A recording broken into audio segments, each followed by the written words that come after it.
Going to move straight on to business news for you, and we're going to start in Washington, D.C., in fact, where the US Supreme Court is going to start reconsidering one of the foundational laws of the internet. It has huge implications for companies like Google, and our business editor, Charles Pellegrin, is on set to explain to us why. That's right, the case that will be presented to the 9 Supreme Court justices is that of Gonzalez versus Google. Gonzalez, a young American student who was killed in the November 2015 Paris terrorist attacks. That's her parents are launching that trial. They allege that YouTube, which is owned by Google, failed to take down ISIS terrorist videos, and its algorithm even recommended them to some users. Bryan Quinn has more on this case and another the Supreme Court will consider later in the week. A potential sea change for online content platforms as the U.S. Supreme Court takes up 2 cases with huge implications for the sector. The first, a lawsuit against Google's YouTube over the November 2015 Paris terror attacks, with one victim's family accusing the site of spreading Islamic State group propaganda. The second, a similar suit against Google, Facebook, and Twitter over a 2017 terror attack on an Istanbul nightclub. Both call into question Section 230.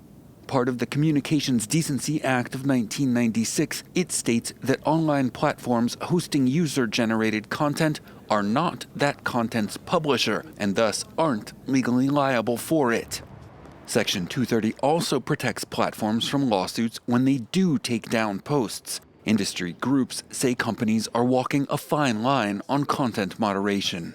If we ratchet up liability rules, you get 2 potential results. One is that services over-moderate, over-filter, over-sanitize their content. And the other is that they throw up their hands and abdicate responsibility. The law is critical to the social media business model, in which users create and consume content free of charge while platforms rake in advertising dollars. Both Democrats and Republicans want to overhaul it, though. Democrats say recommendation algorithms fuel radicalization and hate, sending vulnerable users down rabbit holes of disinformation and conspiracy theories. Republicans, meanwhile, accuse left-leaning internet firms of blocking conservative viewpoints. Moving on now, Japanese chip component maker Kyocera, a big player in the chip supply chain, says it is moving away from using China as a manufacturing base. This because of American curbs on Chinese access to advanced technologies. Kyocera is now shifting its production elsewhere and investing in building facilities in Japan for the first time in decades. The company's CEO telling the Financial Times that using plants in China for products sold within China is still worth it, but when it comes to exports, the U.S. measures as well as higher wages don't make it viable anymore. Let's take a look at the markets now. The European indices opening the session slightly lower, cautious trading, investors concerned about inflation staying strong, leading to risks of tighter than expected monetary policy coming up from various central banks. You can see the DAX in Frankfurt down 0.2%, and the FTSE in London down 0.25%.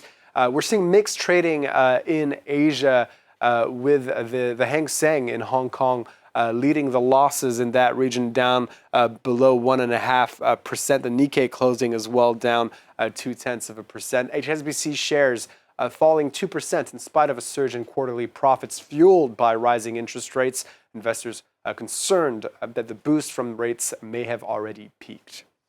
And here in France, President Emmanuel Macron defended his pension reform this Tuesday morning while visiting the Rungis wholesale market in the outskirts of Paris. The president getting back in the fray of the pension reform debate after leaving that task to his government for the past few months, and choosing a workplace where people have to get up very early, possibly making them eligible for a shorter pension contribution period. Take a listen. It's not complicated. There are fewer people working than 20 years ago. We have more pensioners and people live longer.